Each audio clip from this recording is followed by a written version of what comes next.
Hello प्यारे दोस्तों, कैसे बेटा सब लोग। सभी का बहुत बहुत स्वागत है पीडब्ल्यू फार्मा के एक नए सीरीज बूस्टर डोज के अंदर। जैसे आपको पता है, जीपैट, नाइपर और बाकी सारे एग्जाम पॉइंट ऑफ व्यू से जो सबसे इंपॉर्टेंट टॉपिक्स है वो कुछ टॉपिक्स आपके लिए वन शॉट सीरीज में हम लेके आ रहे हैं। तो आज का टॉपिक है हमारा, जो कि बहुत जाना माना और बहुत इंपॉर्टेंट टॉपिक होता है, that is drug of choices.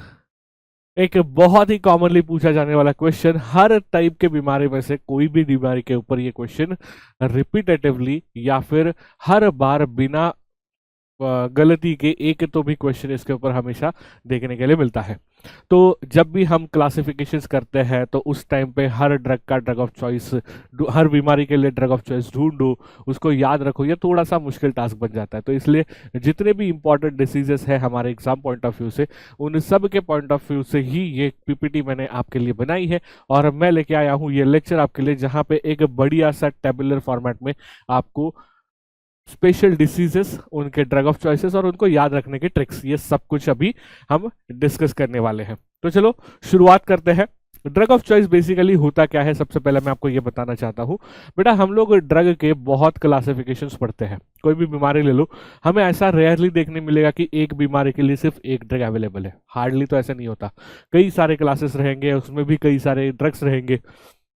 लेकिन जिस वक्त पेशेंट को वो बीमारी सीवियर लेवल पे हुई है या फिर तुरंत अगर उस बीमारी का इलाज शुरू करना है, तो first line of treatment, first choice of drug क्या होता है, इसको कहा जाता है ड्रग ऑफ चॉइस। क्या इसका मतलब क्लासिफिकेशन के बाकी ड्रग्स यूजलेस है? बिल्कुल नहीं। पहला सबसे first preference drug of choice जो होगा उसको दिया जाता है, और उसके बाद में अगर जितना एक्सपेक्टेड थेरापेटिक इफेक्ट है वो नहीं आया, या फिर शायद रेजिस्टेंस डेवलप हो गया है, थेरापेटिक फेलियर हो गया है, ऐसी कोई चीजें हैं, तो उन कंडीशंस में हम बाकी ड्रग्स की तरफ धीरे धीरे बढ़ते हैं। तो ड्रग ऑफ चॉइस हमेशा से वो ड्रग रहता है जो सबसे पहले ट्रीटमेंट में यूज होता है। तो चलो शुरुआत करते हैं सबसे पहली कैटेगरी के साथ में, with the infectious diseases. Infectious diseases, जहां पे किसी भी प्रकार का इन्फेक्शन हमें बॉडी के अंदर देखने के लिए मिलेगा, जैसे टाइफाइड हो गया, कॉलरा इन्फेक्शन हो गया, सिफेलिस, गोनोरिया, ये दोनों हम सबको पता है क्या है, एसटीडीज यानी कि सेक्सुअली ट्रांसमिटेड इन्फेक्शंस में आएंगे।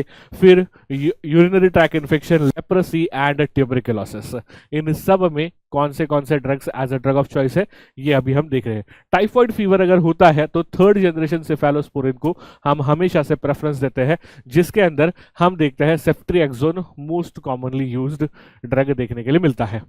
तो tree for fighting with the typhoid, ceftriaxone, इस तरह से इसको याद रख सकते हो। सेकेंड बीमारी आती है कॉलरा, जिसमें टेट्रासाइक्लिन कैटेगरी से आने वाला डॉक्सीसाइक्लिन, ये ड्रग हम यूज करते हैं। तो dog cures the diarrhoea. Cholera में यूजुअली हमें पता है कि इसमें पेट बहुत ज्यादा खराब होता है, सीवियर डायरिया का सिम्टम देखने के लिए मिलता है। तो डॉक्सीसाइक्लिन कैटेगरी के लिए doxycycline, dog cures the diarrhoea. Syphilis, इसके लिए benzathine penicillin G, and gonorrhoea के ट्रीटमेंट में यूज होता है सेफ्ट्रिएक्सोन, जो स्पेसिफिकली इंट्रामस्कुलर इंजेक्शन फॉर्मेट में दिया जाता है। यूरिनरी ट्रैक इन्फेक्शन की अगर बात करें तो नाइट्रोफ्यूरेंटाइन हमेशा से ड्रग ऑफ चॉइस रहता है, ओनली फॉर द सिचुएशन जहां पे ये अनकॉम्प्लिकेटेड है, सिंगल इन्फेक्शन है, मल्टीपल इन्फेक्शन नहीं है, ये urinary tract infection urinary bladder तक ही सीमित रहा है, उसके ऊपर यूरेटर से किडनी तक नहीं पहुंचा है, ये सारी अनकॉम्प्लिकेटेड सिचुएशंस है। तो बस उसी में नाइट्रोफ्यूरेंटाइन को हम यूज कर सकते हैं। तो nitro will hit the bladder, इस तरीके से इसको याद रख सकते हो। लेप्रेसी में डैप्सोन, रिफाम्पिसिन एंड क्लोफेजिमिन, ये कॉम्बिनेशन सबसे बेहतरीन माना जाता है। वैसे ही लेप्रेसी के ट्रीटमेंट में बहुत लिमिटेड ड्रग्स ही यूज होते हैं, बट उसमें से भी dapsone is always a first choice of drug. But problem ये है कि डैप्सोन को सिंगल यूज करोगे तो उसकी वजह से रेजिस्टेंस का खतरा बहुत ज्यादा होता है, बहुत ही जल्दी और बहुत ही स्ट्रॉन्ग लेवल का रेजिस्टेंस डेवलप हो सकता है। इसलिए we go for the combination of treatment using dapsone, clofazimine and rifampicin. तो doctor reverses the curse.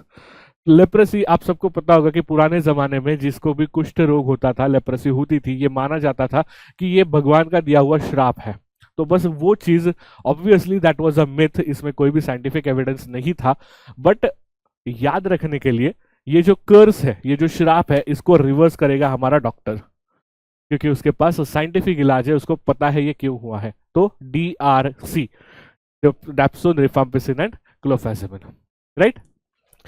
Tuberculosis हम सबको पता ही है भाई, इसके क्लासिफिकेशन ही हम फर्स्ट लाइन ड्रग्स और सेकंड लाइन ड्रग्स की कैटेगरी में करते हैं। तो इसमें obviously isoniazid, rifampicin, pyrazinamide and ethambutol are going to be the first choice of drugs. Okay, second category पे आते हैं, for the cardiovascular system. CVS से रिलेटेड जितनी भी बीमारियां हैं, सबसे सीवियर कंडीशन क्या है भैया? हार्ट अटैक, एनाफाइलैक्टिक शॉक, जिसमें पेशेंट की जान भी जा सकती है। धीरे धीरे करके हार्ट रेट इतना स्लो होते जाएगा कि हार्ट फेल हो रहा है, कंजेस्टिव हार्ट फेलियर का खतरा देखने के लिए मिल सकता है। इस कंडीशन में स्पेसिफिकली अगर हम लोग बात करेंगे तो एड्रेनलिन या फिर एपिनेफ्रिन का शॉट जो होता है, that acts as a life saving drug. जब भी हार्ट रेट बहुत ज्यादा स्लो हो रहा है, ब्रैडिकार्डिया एक सिचुएशन है जहां पे हार्ट रेट स्लो होगा, बट ये कंडीशन हम बात करें जहां पे ये बहुत ही ज्यादा स्लो हो चुका है, 16, 17, 20 इतने नीचे, 20 बीट्स पर मिनट, इतना स्लो जब हार्ट रेट होता है, इस कंडीशन में डायरेक्टली इंट्राकार्डियक शॉट दिया जाता है एड्रेनलिन का, which acts as a drug of revival. जहां पे फेलिंग हार्ट अचानक से पूरे प्रेशर के साथ फिर से पंपिंग करना शुरू कर देगा, तो एड्रेनलिन को लाइफ लाइन ड्रग भी कहा जाता है। कई सारे मूवीज में अगर आपने देखा होगा, जब इंसान मर रहा होता है उसको डायरेक्टली चेस्ट में इंजेक्शन दिया जाता है, that is nothing but the adrenaline injection. तो एनाफाइलैक्टिक शॉक में ये ड्रग ऑफ चॉइस रहेगा। ब्रैडिकार्डिया अगर सीवियर हो गया, जो अभी हम लोग डिस्कस कर रहे थे कि ब्रैडिकार्डिया में यूजुअली 60 बीट्स पर मिनट से स्लो हार्ट रेट देखने के लिए मिलेगा, समझो कि ये 50-40 तक है या फिर उससे भी कम जा रहा है, then in that particular condition हमारा atropine saves the heart. Bradycardia को ये रिवर्स करने का काम करेगा। सुप्रावेंट्रिकुलर टैकीकार्डिया एक एरिथमिया का बहुत कॉमन टाइप।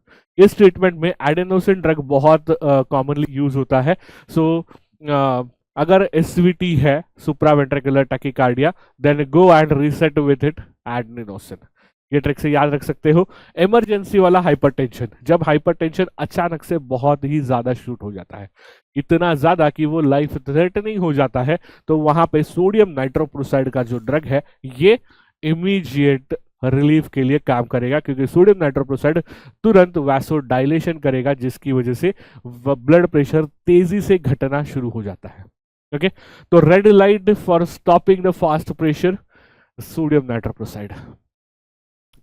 हाइपरटेंशन जब प्रेगनेंसी में देखा जाता है, जिसको प्रीक्लेम्पशिया भी कहा जाता है, आपने सुना होगा ये टर्मिनोलॉजी, प्रीक्लेम्पशिया, जहां पे स्पेसिफिकली प्रेगनेंसी के अंदर ही ब्लड प्रेशर बढ़ता है। जैसे ही इसके अंदर कई बार ऐसे भी देखा जाता है, डॉक्टर्स ये भी एडवाइस देते हैं कि इसको ट्रीटमेंट की जरूरत नहीं है, एज गुड एज कि जब तक वो आपके डेली लाइफ में हैम्पर नहीं कर रहा, क्योंकि ये एक नेचुरल प्रोसेस होती है जिसमें हमारी बॉडी की फिजियोलॉजी, कौन से एनवायरनमेंट में हम रहते हैं, क्या हमारी लाइफस्टाइल है, ये सारे फैक्टर्स इंक्लूड होते हैं।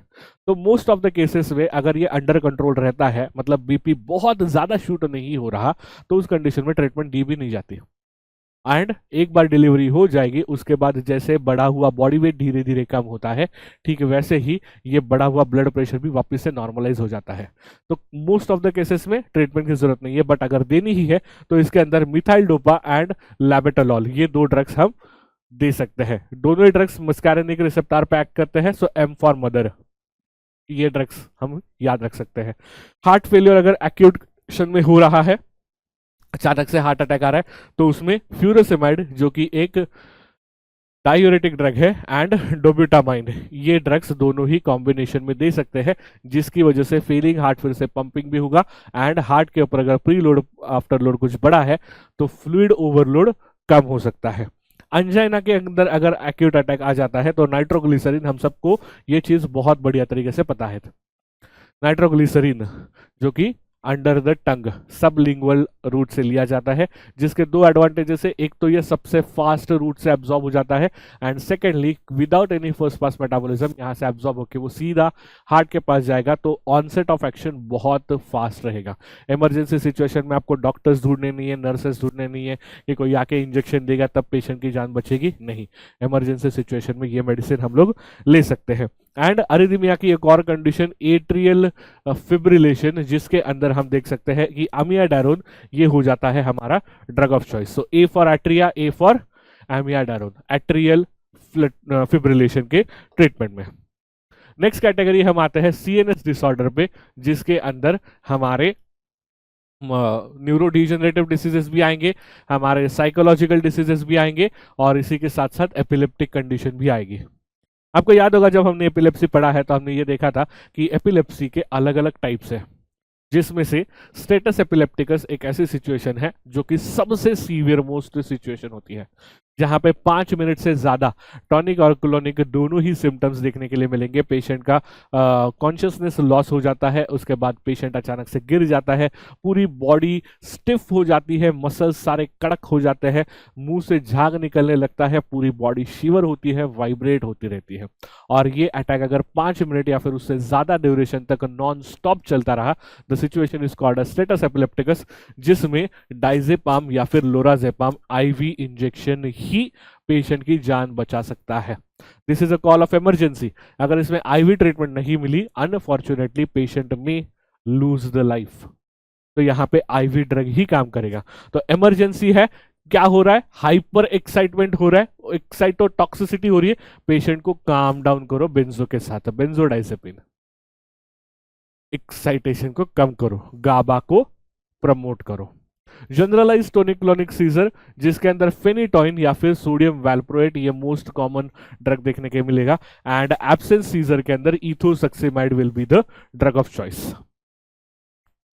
इसके अलावा जितने भी सब टाइप्स हैं, जैसे कि क्लोनिक सीजर हो गया, टॉनिक सीजर हो गया, अटॉनिक सीजर हो गया, इन सब में मोस्टली हम सोडियम वैल्प्रोएट को ही ड्रग ऑफ चॉइस करके देखेंगे, क्योंकि ये एक साथ मल्टीपल मैकेनिज्म से काम करता है। ये सोडियम आयन चैनल्स को भी ब्लॉक करता है, कैल्शियम आयन चैनल्स को भी ये रेगुलेट करता है, जिसकी वजह से जो हाइपर एक्साइटमेंट हो रहा है वो भी कंट्रोल में आएगा, साथ ही साथ में जो अनवांटेड मसल ट्विचिंग या फिर एक्सट्रीम लेवल का मसल कॉन्ट्रैक्शन हो रहा है, ये भी कंट्रोल में लाने के लिए हमें मदद मिलती है। फिर न्यूरोडिजेनरेटिव पार्किंसन डिसीज की अगर हम लोग बात करें तो इसके अंदर तो हमें पता है ये लीवोडोपा कार्बिडोपा, ये कॉम्बिनेशन हम कॉमनली यूज करते हैं, है कि नहीं। तो लीवोडोपा जो है हमारा, ये लीवोडोपा क्या काम करता है, it is a pro drug जो कि ब्रेन में जाने के बाद डोपामाइन में कन्वर्ट होगा, एंड कार्बिडोपा सिर्फ और सिर्फ लीवोडोपा को सेफली ब्रेन तक पहुंचाने का काम करता है। तो जो पेरिफेरल में माओ और सीओएमटी एंजाइम्स है, इनकी वजह से कार्बिडोपा खुद को ब्रेक डाउन करवाएगा एंड लीवोडोपा को ब्रेन तक पहुंचा देगा। लीवोडोपा लिपोफिलिक होने की वजह से आसानी से ब्रेन में भी चला जाता है, वहां पे वो डोपामाइन में कन्वर्ट होकर अपना इफेक्ट दिखाना शुरू करता है। फिर ये हो गया न्यूरोडिजेनरेटिव के अंदर। अगर बात करें हम लोग depression, mania, schizophrenia and anxiety, हमारे साइकोलॉजिकल डिसऑर्डर्स। तो डिप्रेशन, अगर मेजर डिप्रेशन है तो उसमें selective serotonin reuptake inhibitor category का कोई भी drug, preferably fluoxetine. So flu brings your mood, flu left, इस तरीके से इसको याद रख सकते हो। मैनिया जहां पे भी है बेटा, आंख बंद करके लिथियम वाला कंपाउंड वहां पे आएगा, lit your mood with the lithium. एकदम सिंपल फनी तरीके से याद रख सकते हैं। स्किजोफ्रेनिया में अगर टिपिकल एंटी डिप्रेसेंट में देखेंगे तो हम हैलोपेरिडोल ड्रग इसके ट्रीटमेंट में यूज करते हैं, जो कि हॉल्ट योर हैलुसिनेशन विद हैलोपेरिडोल, इस तरीके से आप याद रख सकते हो। एंड एक्यूट एंजाइटी अटैक में अल्प्राजोलाम या फिर diazepam, ALP for ALP Kameng, मतलब जहां पे एंजाइटी है, ओवर एक्साइटमेंट है, पेशेंट को ठंडा करो। जो यहाँ पे हमने देखा बेंजोडाइजेपिन, काम डाउन करो पेशेंट को, वैसे ही यहाँ पे भी हम लोग सिमिलर कैटेगरी के ड्रग्स यूज कर सकते हैं। नेक्स्ट हम लोग बात करें एंडोक्राइन एंड मेटाबॉलिक डिसऑर्डर्स के अंदर, तो इसके अंदर हाइपोथायरॉयडिज्म एक बीमारी होती है, जिसमें थायराइड ग्लैंड हद से कम थायरोक्सिन थायरोथायरोनिन बनाएगा। तो उसके ट्रीटमेंट में हम लीवोथायरोक्सिन कॉमनली यूज कर सकते हैं। इसके एग्जैक्टली अपोजिट थायराइड स्टॉर्म या फिर हाइपरथायराइडिज्म या फिर जिसको ग्रेव्स डिसीज भी कहा जाता है, इस ट्रीटमेंट में हम प्रोप्रेनोलॉल एंड पीटीयू, इस कॉम्बिनेशन को बहुत बढ़िया तरीके से यूज कर सकते हैं as a drug of choice. Metabolic disorders के अंदर diabetes type 1 which is also called as insulin dependent diabetes mellitus. तो भैया इंसुलिन डिपेंडेंट है तो इंसुलिन डायरेक्टली सबक्यूटेनियस रूट में इंजेक्टेबल फॉर्म में देना पड़ेगा। एंड टाइप 2 डायबिटीज में मेटफॉर्मिन, जो कि ओरल हाइपोग्लाइसेमिक कैटेगरी का आता है। ओके फिर लास्टली इसमें हम देखते हैं एडिसन्स डिसीज, एक ऐसी कंडीशन जिसके अंदर एड्रेनल ग्लैंड जो है उसमें से होने वाला एड्रेनलिन का सेक्रेशन बहुत ही हाई लेवल पे सप्रेस हो जाता है, एड्रिनल ग्लैंड लगभग अपना काम करना छोड़ देती है, तो इसमें हाइड्रोकॉर्टिसोन एंड फ्लूड्रोकॉर्टिसोन यह ड्रग का कॉम्बिनेशन हम बढ़िया तरीके से यूज करेंगे, तो उसकी वजह से जो फेलिंग एड्रिनल ग्लैंड है ये वापस से रिवाइव होना शुरू हो जाएगा। नेक्स्ट आते हैं हम लोग रेस्पिरेटरी एंड एलर्जी, जो हमें बहुत इजीली याद भी रहता है, asthma, COPD, anaphylactic shock and allergic rhinitis, यही कंडीशंस हम इसमें देख सकते हैं। अस्थमा, जब भी एक्यूट अटैक आता है अस्थमा का पहला सिम्टम होता है सीवियर ब्रोंको कॉन्स्ट्रिक्शन, जिसके वजह से चोकिंग हो जाता है। भैया इस कंडीशन में क्या करोगे? पेशेंट को कुछ भी सहलाओ, प्यार से नजदीक लो, कुछ नहीं होने वाला। उसको पहले सांस लेने का उसका जो एयरवे है उसको खोल दो। ब्रोंको डायलेटर ड्रग साल्ब्यूटामॉल, जो कि short acting beta agonist category के अंदर आता है, इसको हम हमेशा फर्स्ट चॉइस पर रखते हैं। एस्थमा जब बहुत लंबे ड्यूरेशन तक रहेगा, बार बार एस्थमेटिक अटैक आने की वजह से over a period of time, हम सबको पता है कि ये एक तो हाइपर इम्यून रिस्पॉन्स होता है, एंड सेकेंडली इसकी वजह से जो एयरवेज है इनमें बार बार हाइपर सेक्रेशन, हिस्टामाइन, इन सब की वजह से इन्फ्लामेशन होना शुरू हो जाता है। तो इस इन्फ्लामेशन और उससे रिलेटेड जो हाइपर इम्यून रिस्पॉन्स है, इन दोनों को कम करने के लिए क्रॉनिक एस्थमा कंडीशन में हम लोग इनहेल्ड कॉर्टिकोस्टेरॉइड्स जैसे कि ब्यूडेसिनाइड को प्रीफर करेंगे, जिसको हम एस्थमा पंप जैसे इनहेलर फॉर्मेट में या फिर ड्राई फॉर्मुलेशन फॉर इनहेलेशन भी यूज कर सकते हैं, जो डायरेक्टली जीआई ट्रैक के थ्रू वहां से एब्जॉर्ब होकर तुरंत एयरवेज तक पहुंचेगा और वहां पे तुरंत अपना इफेक्ट भी लोकली दिखाना शुरू करता है। एनाफाइलेक्टिक शॉक अगर आता है तो इसमें intramuscular injection of epinephrine, and allergic rhinitis में हम लोराटिडिन या फिर सेट्रेजिन ये ड्रग कॉमनली देख सकते हैं। आप सबने ये चीज हमेशा देखी होगी, एक जनरल इन्फॉर्मेशन के लिए बताता हूँ, जब भी भैया सर्दी होती है तुरंत भागते हैं हम लोग सेट्रेजिन के पीछे। बेटा सेट्रेजिन इतनी आसानी से खाने वाली गोली नहीं है, भले वो ओटीसी मेडिकेशन अवेलेबल है, लेकिन सेट्रेजिन आपके सर्दी को जबरदस्ती दबाए रखेगी। ये सिर्फ एक्सेसिव म्यूकस सेक्रेशन को रोकेगी, उसके पीछे का रूट कॉज जो है ये इसको कभी ट्रीट नहीं कर पाता। तो अननेसेसरी अगर हर बार सेट्रेजिन लेके तुम सर्दी को दबाते हो, इसका रिलैप्स उतना ही ज्यादा होने के चांसेस है। तो सर्दी में अननेसेसरी अगर बहुत ही ज्यादा एलर्जिक रिनाइटिस जैसे सिचुएशंस नहीं है, कंटिन्यूअसली नाक में से म्यूकस आ ही रहा है, रुकने का नाम नहीं ले रहा है, ऐसे इमरजेंसी कंडीशंस में ही सेट्रेजिन को लेना चाहिए। बाकी अदरवाइज जो हमारी बाकी ट्रीटमेंट्स होती है उन्हीं को हमें प्रेफर करना जरूरी है। इसके बाद में हम आते हैं प्रोटोजोल एंड हेलमिंथिक इन्फेक्शन, जो कि हमारे गट से रिलेटेड रहेंगे। तो इसमें सबसे पहले आता है अमीबियासिस, जिसमें metronidazole one of the best drug of choice, क्योंकि ये वो ड्रग है जो कि अनएरोबिक कंडीशंस के अंदर पलने वाले पैरासाइट्स, माइक्रो ऑर्गेनिजम्स, इन सबको भी बहुत अच्छे से मार सकता है। आपने drug of choice drug of the day series देखी होगी, तो उसके अंदर भी हमने ये ड्रग डिस्कस किया हुआ है। नेक्स्ट आता है जियार्डियासिस, इसी के अंदर भी सेम ड्रग मेट्रोनिडाजोल बहुत बढ़िया काम कर सकता है। मलेरिया का अगर बात करेंगे हम लोग, स्पेसिफिकली प्लाज्मोडियम वाइवैक्स की वजह से होने वाला, तो उसमें क्लोरोक्विन एंड प्रिमाक्विन ये कॉम्बिनेशन हम जबरदस्त इफेक्टिव देख सकते हैं। ये कॉम्बिनेशन इसलिए बेहतर है कि क्लोरोक्विन जो होता है ये इमीडिएट इफेक्ट दिखाएगा, सी क्यू किल करेगा, पी क्यू प्रोटेक्ट करेगा। मतलब क्या कि प्रीमाक्विन जो है ये लेटर फेज में, जो कि डॉर्मेंट फेज में अगर रहेंगे, या फिर जो प्रोफाइलैक्टिक यूज हम लोग कहते हैं कि फिर से वो ना हो, इसलिए भी ये काम में आएगा। और क्लोरोक्विन इमीडिएट रिलीफ के लिए भी हमें इफेक्टिव देखने के लिए मिलता है। फिर आते हैं फिलेरियासिस, एक कंडीशन जिसके अंदर फिलारिया इन्फेक्शन हो जाएगा, तो डाइथिल कार्बामाजेपिन ये ड्रग हम इसके अंदर देखेंगे। डाइथिल कार्बामाजेपिन, DEC उसका शॉर्ट फॉर्म है। तो D for diethyl, D for deworming, vermicide drug है। टॉक्सोप्लाज्मोसिस, जिसके अंदर पायरीमिथामाइन एंड सल्फाडायाजिन ये कॉम्बिनेशन हम यूज कर सकते हैं। सल्फोनामाइड प्लस पायराजिनामाइड जैसे कॉम्बिनेशन हमने देखा है, वैसे ही यहाँ पे ये कॉम्बिनेशन जो कि फोलिक एसिड सिंथेसिस को सीक्वेंशियल ब्लॉकेड करके सिनर्जिस्टिक इफेक्ट हमें दिखाएगा, जिसकी वजह से बहुत बढ़िया इफेक्ट हमें देखने के लिए मिलता है। एंड इसके बाद में बसे कुछ मिसलेनियस कैटेगरी के ड्रग्स, जिसके अंदर हम देखेंगे माइग्रेन, एक सीवियर हेडेक वाला कंडीशन, जिसमें कभी half side of head pen करेगा, कभी पीछे की तरफ पेन होगा, कभी आगे की साइड पेन होगा। इस सारे कंडीशन में sumatriptan is one of the best drug of choice. इसके अंदर आपके पैरासिटामोल, क्रोसिन टैबलेट ये कुछ काम नहीं करते, एक्सट्रीम लेवल का ये पेन होता है, तो इसमें सुमाट्रेप्टन काम करेगा।